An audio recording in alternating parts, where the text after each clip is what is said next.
Hello, hello, and welcome back to Sunless Sea on Sunless Sundays, where we've just arrived at the Isle of Cats. Real quick, let me look at my hold, because it's a new recording session for me, and I think it is also good to just generally go through a quick little skim over everything for things. So yeah, we were exploring the south. I want to try and hit the salt lions on my way back, potentially. So, alright.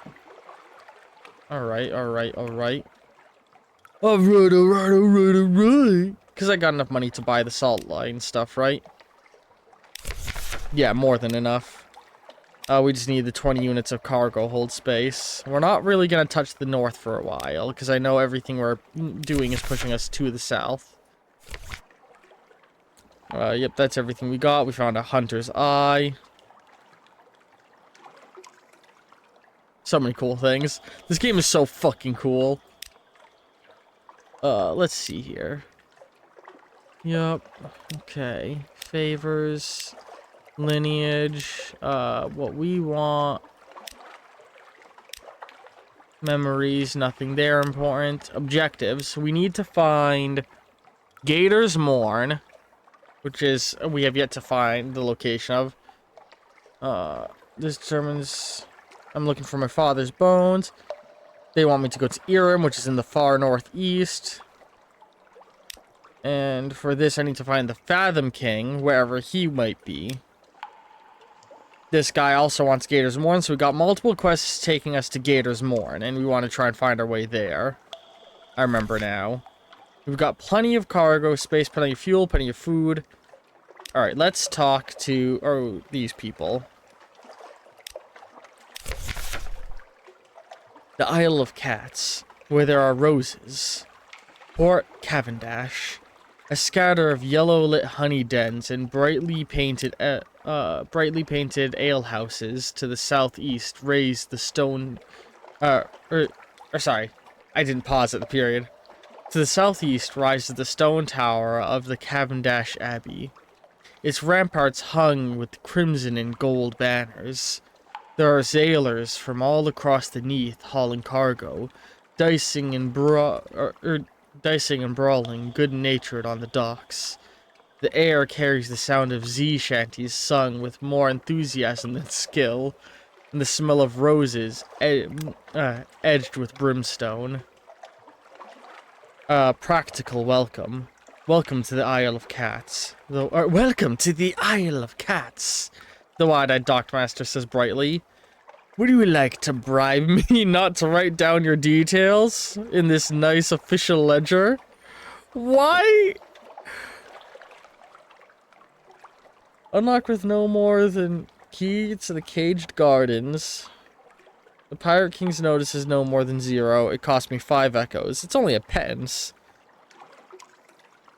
Compile port report. Though the Isles seem at present beyond the reach of the Admiralty's law, that does not mean the Admiralty lack interest in their activities.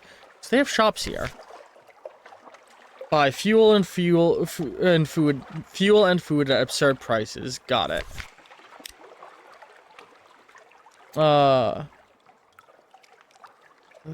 At present beyond the reach. So we're outside of London's reach right now. Buy a shipment of red honey. You could sell it for profit elsewhere if you are inclined to take your chances with the revenue men. I believe this shit's illegal. Costs me 600 for one. Damn. I wonder if I could sell it elsewhere though. And I could sell sunlight. Sunlight, that most dangerous of pleasures. Here in Port Cavendish, there is an apparatus for dangerous pleasures. But will you be able to negotiate with the snipers of sunlight? Alright, let's compile a port report. Roses and Kings. You spend half a day observing the docks and note an astonishing number and variety of ships. Was that a Khanite trimaran nestled between the vessels from the Iron Republic? The dockhands complain loudly that they've never been boozier. The caddies talk ceaselessly and carelessly about the smuggling and piracy, but even the most hardened sailors lower their voices when they mention the king. They go even quieter when they talk about the Rose Garden. You make careful notes. Perhaps the Admiralty will understand what they mean, even if you don't. Alright, a practical welcome. So, I guess let's pay the bribe. It seems like it's our only solution. Oh, I'm officially a criminal. Nice. You hand over the coins, and she tips you a sharp smile before waving you to the nearest alehouse. The entire process is straightforwardly corrupt and pleasingly efficient. The Roses and Tiger. The alehouse's sign is a tiger painted, the color of rose petals. Someone has gone to great trouble and expense to gild the creature's eyes. They look out over the port, feral and unseeing. A caged hive of lamplighter bees hangs from the ceiling like a chandelier. A few sailors give you hard-mouthed assessing looks, but most ignore your presence entirely. Significant token. The caddies all wear a pair of amber stones threaded around their neck, or pinned to their collar. Clandestine doings, a whispering convention, the clink of coins, the exchange of goods. Religious observance. Is that a crimson-veiled nun? But what sort of nun would be in a place like this? Or leave the alehouse? There must be more to the Isle of Cats than the drunkards and sots of Z stories. Make sure you have learned all you wish before you leave this place. Alright. Significant token. So, they all wear a little amber stone. Cat's eyes, one of them says. For the Pirate King. As far as you can gather, the Pirate King's name is Leopold, and he controls all the trade on the island. Half the caddies believe that he can take the form of a crimson tiger and creep into their dreams. The other half suspect more prosasically, I can read, that he simply eats those who displease him. Jesus. Religious observations. The Mellifluous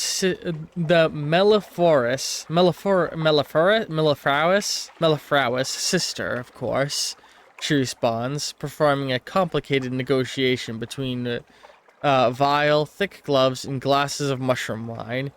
You ask what one of those is, and she snorts. I'm glaring at you underneath this blooming veil. You act appropriately cowed, and the Malfarus sister thaws a little. We are beekeepers and honey harvesters.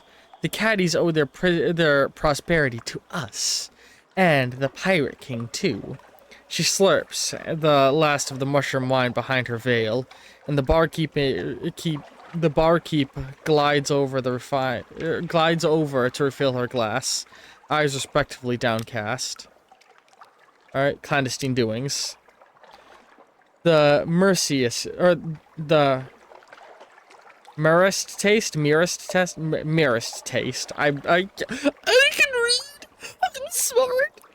You turn your head, though you are admiring one of the moldering draperies hung.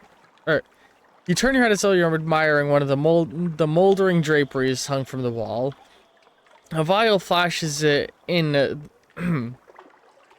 the buyer's trembling hand. He corks it, pours a few drops of thick red liquid down his throat. The vial drops to the floor. When you look back up, he's gone. You blink and look around. Nobody else seems in the least bit perturbed that a man disappeared from their midst. You pick up the fallen vial and examine the traces left inside. Sticky honey gleaming with redness, entirely unlike blood. Okay. Let's head out. Laws of the land. The barkeep stops you before you reach the door and hands you a brooch set with 2 amber stones. He waits impatiently until you pin them to your clothes. Everybody wears the cat's eyes here, he tells you, moving aside to let you pass. Just a friendly reminder that the Pirate King is watching. It seems no place, then, is truly lawless. You are almost entirely beneath his notice. I feel like I shouldn't do anything unworthy while I'm wearing these. A scattering of yellow-lit honey dens. Okay. Same dialogue as before. So now that I have notice, I can do more here. Okay. A honeyed tongue. It is both a brothel and a honey den, run by someone the caddies refer to as the King's Claw, or the Cavendish Abbey. Crimson-clad Malfarious sisters patrol its ramparts, and tend to the hives of lamplighter bees. Who do we have for officers right now? Mirrors and pages. I feel like getting Veils high here is going to be a good idea, so we'll take the rat around with us. I got a sneeze tickle in my nose. We'll see if it happens.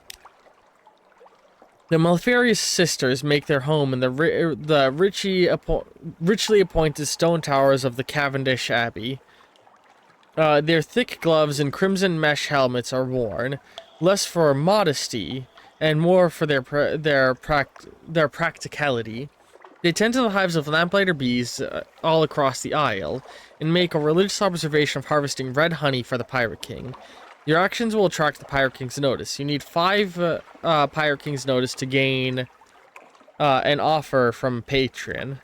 Okay. So we want to gather his attention, apparently. I can fuel the smokers. How much... I don't know if I want to give up the fuel right now, because I don't know how much we're going to be traveling around. Sorry if I sniff a little, my allergies are acting up. Ooh, I can give my recent news! A meeting with the Abbess. She is always interested in news from London. You cite your news to Abbess. Your voice stutters every now and then in the cool silence of her office. Her face is entirely obscured by a thick veil, and it's impossible to read her reaction. Nonetheless, you must have pleased her. She orders one of her novices to load your ship with casks of mushroom wine. The abbey overlooks the rose garden, and so you make a point to linger at the window. The roses bloom lush and wanton, each petal the color of sunset. A tall woman in a golden veil picks her way between the thorn bushes. Nice, some mushroom wine. That's pretty good. I can sell that all. I'll give them 1 fuel. The sister tells you that the Pirate King went to Abbey Rock 50 years ago and asked the Abbess to send some of her novices to port, Cavendish. You ask why, and she shakes her head.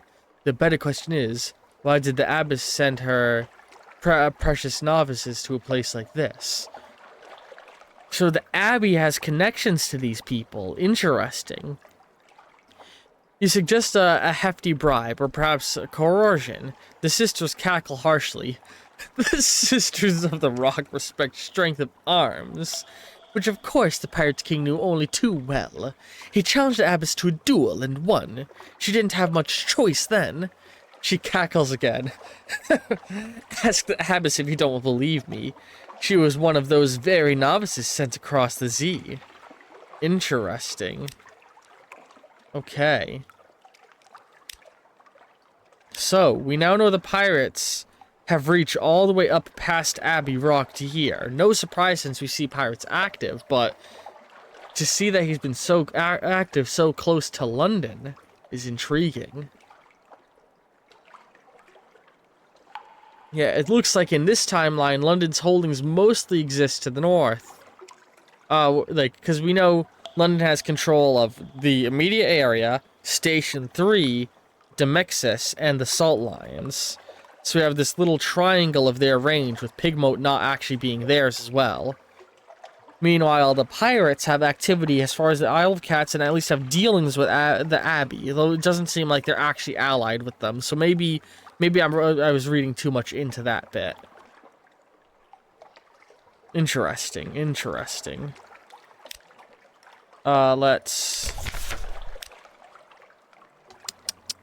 Let's go to the honey tongue. Entertaining the brothel is like sliding into the dreams of the surface orientalist. That's an out-of-date term. Or entering the brothel is like entering into the dreams of surface. Yeah. Jewel embroidered cushions, bright silk draperies, gilded statues of elephants, sun bears, and clouded leopards. Silver censers release curling plumes of rose-scented smoke into the air. The courtesans are red-lipped and coal-smudged. When you catch their eyes, they smile back at you with a professional interest. Okay. Okay, what is red honey? You know, of course, only the particulars may have slipped your mind. One of the nearby courtesans' eyebrows lift infinitesimally, but his reply is practiced. When the lamplighter bees suck the nectar of the crimson strain of exile roses, they are driven to madness. They enter the brains of humans and harvest their memories. He shudders as though imagining the process himself. Those memories are instilled in red honey. Each sip is bursting with memories on the tongue. Deliciously awful, isn't it? He flutters his dyed feather fan. Jesus. That's horrific. I can give up some of my fragments. Come for a Z-Captain. The Z-Captain is weeping gently into a courtesan's bosom, muttering of her lost crew and rose gardens. Damn. They're all tending gardens now, she wails, beginning to weep again. My poor crew. You wait for a hitch in the sobs and inquire further. It's a slow, delicate business, drawing answers out of her. But you're nothing if not preservant. It seems her crew was conscripted by the lady of the gardens, and that their duties are something far worse than horticulture, which I believe is tending to the plants. You leave her reciting the names of her lost sailors and commending them to Salt's mercy. Okay, I've gotten to 4 intrigue. Let's do that one more time, and that should get me high enough. Yep, now I can interact with this person. But I'd rather talk to the woman in the abbey, if I can only do one.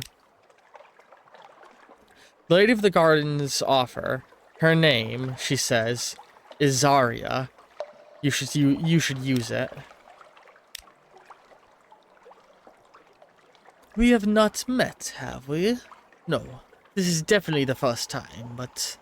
The Lady of Cages shakes her head sharply. Best to proceed as if it is the first, don't you think? A veil of gold mesh obscures her eyes, leaving her glistening, biting lips bare. Perhaps 100 small silver keys jingle in a bunch at her left hip. Excuse me. I think we should be friends. I'm very important, you know. Or I was. No, still am. She pauses. Yes, I'm quite sure I still am. I can refuse. I mean, one push. I can only have one person as an ally. I think I'd prefer the Abbey over the person sitting in the brothel. It's always useful to be, or accept her offer. It's always useful to be friends with important people, even if they're hazy on the subject. You should come back last Tuesday for another little chat. She pauses and huffs. No, that's not quite it. Come back soon, another time. Pick a good one. There aren't enough of those. That was probably a dismissal. Okay. Do I have a unique interaction here now? Meeting with the King's Claw. The Claw keeps suit in a maze of corridors above the brothel. The suite. The King's Claw tells you to call them Izuri.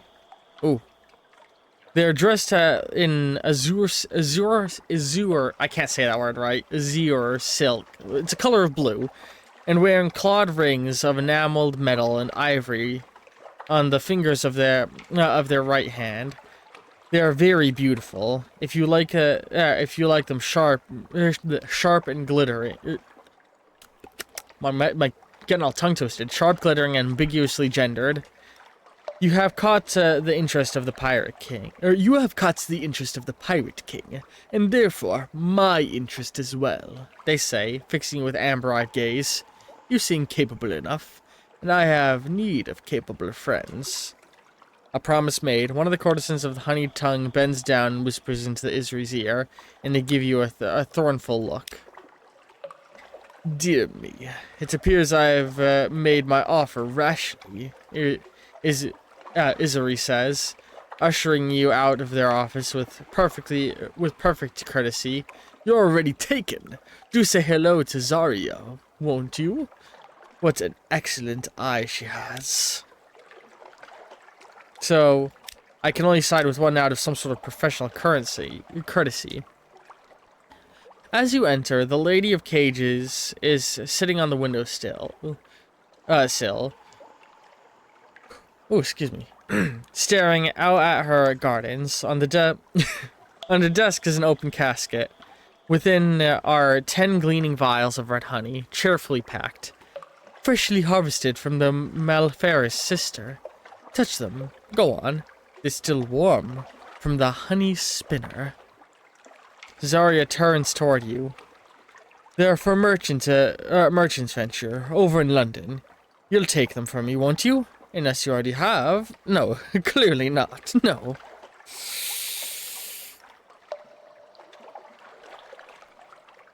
I'll accept for now. You accept, accept. You are hardly squeamish about smuggling red honey. If you change your mind, you can always turn the shipment over to the Admiralty instead. I could! Okay, good to know. Do say hello to Merchant Venture for me, won't you? He was such an awful child. Zarya's lips curve into something of a smile. I drank the memories of someone that went to school with him. You must make some sort of sound. Or must have made some sort of sound because she gives you a little shrug. I like to know my business partners. It was Leopold's idea, of course. He's very thorough. I don't know how much I want to interact with these people. It feels like it'd be a risky venture. Yeah, and now I have some red honey. This stuff is too dangerous to even be properly legal. Be cautious taking it to London. Okay. So we're still looking for the pirate lands, and they won't be too close to London, so let's sail out east and curve back to the Celt lines. Ooh, hang on. But we'll do that next time, because we're at the 20-minute mark. Hope you've all been enjoying this episode of Sunless Sea as we explored the Isle of Cats. End cards will be appearing in a moment, and I'll see all of you next week. Ta-ta!